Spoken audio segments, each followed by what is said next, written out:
네, 전국에 계신 제1기 설춘환 멘티반 여러분 반갑습니다.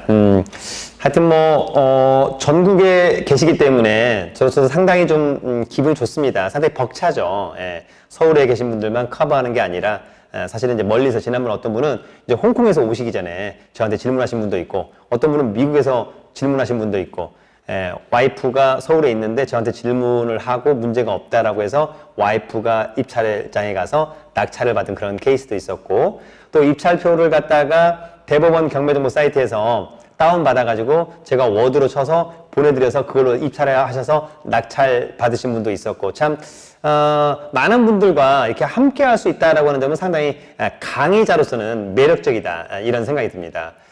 이번 시간에는 저희가 인도명령과 강제집행에 대한 간단한 코멘트를 한번 하고자 합니다. 오전에도 강의를 했습니다만 사실 많은 학생들이 명도에 대한 부담이 있습니다. 처음에 강의 수강생들이 좀 어려워하는 부분은 권리분석, 그리고 한 6개월에서 1년 동안 지나다 보고 또 낙찰 받아봤더니 좀 부담스러운 것은 명도. 과연 어떻게 해야 되는가라고 하는 점에 대해서 오늘 간단하게 여러분 정리를 한번 하도록 하겠습니다. 먼저 여러분, 인도명령과 강제집행이라고 하는 게 있는데요. 제가 낙찰을 받았다, 가령 아파트를 하나 낙찰을 받았다, 그러면 명도 어떻게 해야 될 거냐. 통상 여러분 협상하죠. 협상하는데 협상이라고 하는 것이 뭐 한 번만에 끝나는 것은 아니고 한 3-4번 가야 이제 명도 합의 이런 것이 이루어지는 거 아닙니까? 기간, 이사 기간, 또 이사 합의 이런 것들을 협의해서 명도 합의하시고 그 다음에 이제 이사 가면 좋은데 안 갈 수도 있는 거니까 명도 합의가 되었든 안 되었든 무조건 기계적으로 인도명령을 신청한다. 인도명령 신청한다. 여러분, 인도명령 결정은 어디서 하냐면 해당 경매계에서 합니다. 해당 경매계에서. 거의 about 한 달 정도면 웬만하면 결정이 난다라고 하는 점도 우리 멘티반 여러분들 잘 알아두시면 좋을 것 같고요. 일단은 나중에 여러분 강제집행은 최악의 경우에 누가 하냐면 집행관이 합니다. 그래서 집행관이 인부들 데리고 가서 강제집행을 하게 되는데, 그런 프로세스를 어떻게 할 거냐를 간단히 한번 오늘 정리를 해보도록 합니다.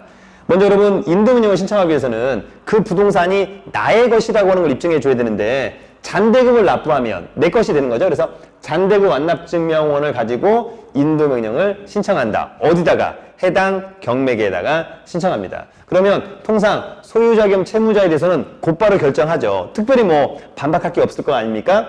다만 제3자, 점유자가 있다면 법원에서 이제 최고서를 보낼 수 있겠다.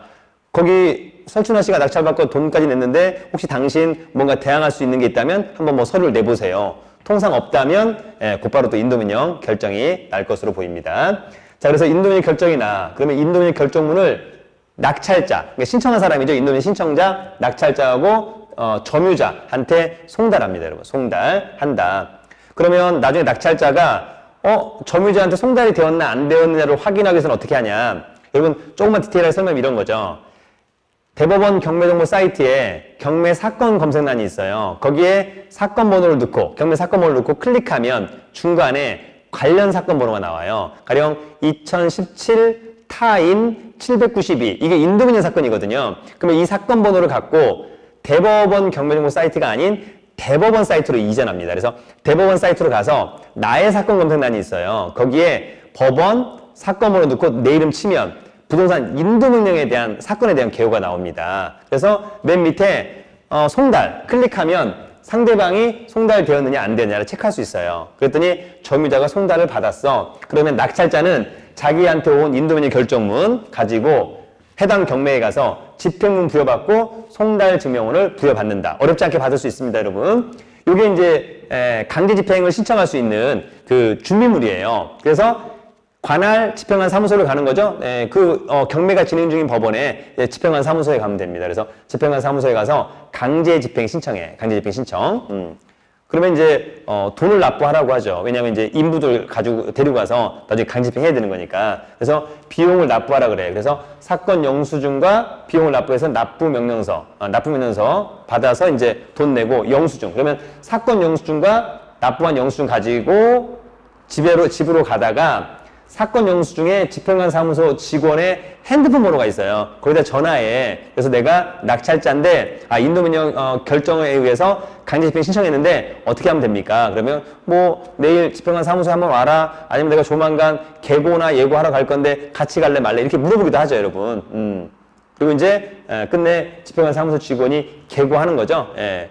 만약에 여러분들이 이제 점유자라고 한다면 아니 왜 설춘아 씨가 낙찰받고 돈까지 냈는데 왜 안 나가주냐, 앞으로 시간을 1주 또는 2주 줄 테니까 반드시 나가시라, 그때까지 안 나가면 우리도 어쩔 수 없다, 당신을 강제 집행할 수밖에 없다라고 하는 최종 독촉 압박 계고, 다른 말로 예고, 이런 말 쓰기도 하죠, 여러분. 네. 그리고 이제 그런 계고가 하고 나가면 좋은데 협상해서 안 나가면 다시 강제 집행 기일을 지정합니다. 그래서 집행 기일을 지정하고 나중에 인부 집행관 사무소 직원 가서 이제 강제 집행을 하는 수밖에 없다라고 하는 점이 있는데, 실무적으로는 여러분 이사비와 이사기간을 주고 명도를 하는 케이스가 약 95%, 이렇게 이제 최악의 경우에 강제 집행을 하는 경우는 약 5% 이하라고 보시면 될 것 같습니다.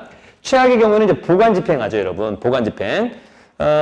점유자가 없거나 또는 점유자가 짐을 보관할 능력이 없다면 낙찰자가 이걸 또 보관해 줘야 되는 또 그런 부분이 있습니다. 비용을 들어가면서. 그 다음에 나중에 그 비용에 대한 보관에 대한 비용 계속해서 들어갈 수 있기 때문에 그것을 단절시키기 위해서 매각명령 신청합니다. 그 동산 경매하게 해달라. 그리고 나서 나중에 이제 매각하면 최종적으로 이제 모든 절차가 끝나는 거죠. 여러분, 명도는 가급적이면 명도 협상을 통해서 하시면 될 것 같고요. 정 안 되면 인도명령 결정 받아놨다가 나중에 집행관에 의한 강제 집행 하시면 좋을 것 같습니다. 꼭 하나 기억하실 것은 현재 어떤 건물에 사람이 없어요. 그래서 사람이 없고 짐도 없다는 걸 내가 알아. 그래서 내가 문 따고 들어가. 이러면 절대 안 됩니다. 항상 명도는 집행관이 문을 따줘야 된다라고 하는 것으로 여러분들 꼭 체크를 하시면 좋을 것 같습니다. 여러분 어떤가요? 뭐 그렇게 어렵진 않죠? 네. 그러나 이런 것들은 나중에 경험이 상당히 중요하다라고 하는 점, 직접 해보는 게 중요하다라고 하는 점 여러분 기억하시고요. 빠른 시간 내에 좋은 물건을 입찰하고 낙찰받고 명도해보고 임대나 매매까지 해보기를 바랍니다. 여러분 궁금하신 것은 네이버 카페 설춘환 캠퍼스에 질문을 올려주시면 될 것 같습니다. 여러분 화이팅!